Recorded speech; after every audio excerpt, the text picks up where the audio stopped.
अस्सलाम वालेकुम students, hope so आप सब खैरियत से होंगे। मैथ्स के 6th लेक्चर में हम summer pack page number 11 to 16 को सॉल्व करने की कोशिश करेंगे। पेज नंबर 11 पर हमें कुछ क्वेश्चंस को सिंप्लीफाई करना है। पार्ट ए को सॉल्व करने के सबसे पहले आप फ्रैक्शन फॉर्म में लिख दें, उसके बाद आप पावर रूल अप्लाई करें तो आपके पास सिंपली आंसर आ जाएगा। पार्ट बी को सॉल्व करने के लिए आप पहले क्वेश्चन की फैक्टराइजेशन कर लें और उसके बाद आप पावर रूल अप्लाई करेंगे तो आपके पास आंसर आ जाएगा। पार्ट सी और डी एक जैसे हैं। आप पहले स्क्वायर रूट को सॉल्व कीजिएगा, फिर उसके बाद एडिशन और सब्ट्रैक्शन करके आप डिवाइड कर देंगे तो आपके पास आंसर आ जाएगा। फर्स्ट स्टेटमेंट में हमें दो बातें बताई जा रही हैं। पहली बात कि अहमद ने आमिर को 8,000 रुपीज़ दिए ऑन अ सिंपल इंटरेस्ट और 3 इयर्स हमें टाइम दिया गया और रेट हमारे पास 5% per annum means per year. जबकि दूसरी बात हमें ये कही जा रही है कि अगर अहमद आमिर को 8,000 रुपीज़ सिंपल इंटरेस्ट के बजाय कंपाउंड इंटरेस्ट पे देता तो उसके पास मज़ीद कितने गेन हो जाते।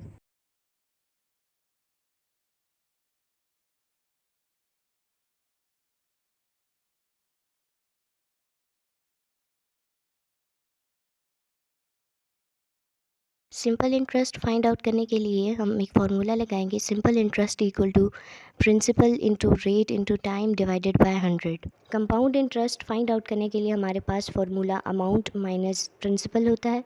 अब अमाउंट हमारे पास है नहीं तो उसको फाइंड आउट करेंगे। अमाउंट को फाइंड आउट करने के लिए हम एक फार्मूला लगाएंगे। प्रिंसिपल को हम मल्टीप्लाई करेंगे 1 प्लस रेट ओवर 100 के और इसकी पावर होगी टाइम। अमाउंट की वैल्यू जब हमारे पास आ जाएगी तो हम कंपाउंड इंटरेस्ट फाइंड आउट करेंगे। इसके अलावा हमें क्वेश्चन में डिफरेंस भी फाइंड आउट करना है तो हम कंपाउंड इंटरेस्ट में से सिंपल इंटरेस्ट की वैल्यू को माइनस करेंगे तो रिक्वायर्ड आंसर हमारे पास आ जाएगा।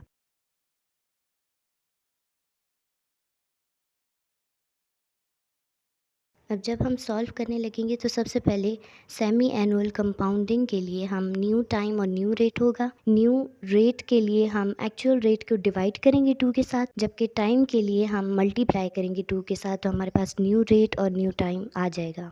क्वेश्चन में हमें कंपाउंड इंटरेस्ट फाइंड आउट करने के लिए कहा गया है, लेकिन उसके लिए हमारे पास अमाउंट की वैल्यू नहीं है, तो हम पहले अमाउंट की वैल्यू फाइंड आउट करेंगे।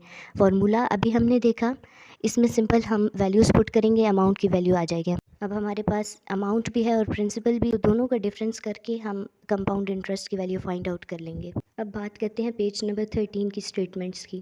फर्स्ट स्टेटमेंट में हमने प्रॉफिट फाइंड आउट करना है। स्टेटमेंट में हमसे पूछा जा रहा है कि अगर हमारे पास 90 शेयर्स हम सेल करें और एक शेयर की हमारे पास कीमत 100 रुपीज़ हो, उन 90 शेयर्स को हम बेच दें 10 प्रीमियम पर, तो हमारे पास प्रॉफिट क्या होगा। इसके अलावा ये भी कहा जा रहा है कि ब्रोकर एज हमारे पास 2% होगी।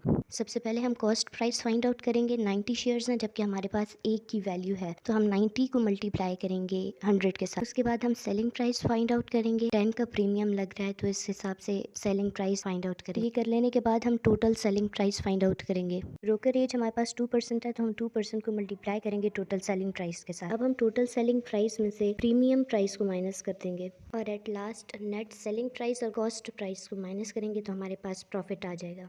नेक्स्ट स्टेटमेंट में हमें कहा जा रहा है अहमद ने इन्वेस्टमेंट किया और परचेज किए हैं 100 शेयर्स जिनकी फेस वैल्यू हमारे पास 100 रुपीज़ है। इसके अलावा पूछा जा रहा है मार्केट वैल्यू क्या होगी एक शेयर की, और इसके अलावा डिवाइडेंट हमारे पास पर शेयर 75 रुपीज़ है। डिवाइडेंट मीन्स कंपनी पेमेंट देती है शेयर होल्डर्स को। इसके लिए हम सबसे पहले एक शेयर की मार्केट वैल्यू फाइंड आउट करेंगे, यानी इन्वेस्टमेंट को डिवाइड करेंगे नंबर ऑफ़ शेयर्स के साथ। अब हम अबव पर वैल्यू पर शेयर फाइंड आउट करेंगे, यानी कि मार्केट वैल्यू पर शेयर और फेस वैल्यू पर शेयर को माइनस कर देंगे। अब लास्ट में हम इनकम फाइंड आउट करेंगे, यानी डिवाइडेंड पर शेयर और नंबर ऑफ़ शेयर्स को आपस में मल्टीप्लाई करेंगे तो हमारे पास रिक्वायर्ड आंसर आ जाएगा। पेज नंबर 14 और 15 पर एक ही तरह के सवाल हैं, तो मैं आपको फर्स्ट क्वेश्चन समझा देती हूँ, बाकी तीनों आप खुद कीजिएगा। हमने तमाम प्रॉब्लम्स की एवरेज फाइंड आउट करनी है। एवरेज फाइंड आउट करने का ये तरीका होता है कि सबसे पहले हमारे पास जो डाटा मौजूद होता है उसको हम ऐड कर लेंगे। जैसे हमारे पास क्वेश्चन नंबर 1 में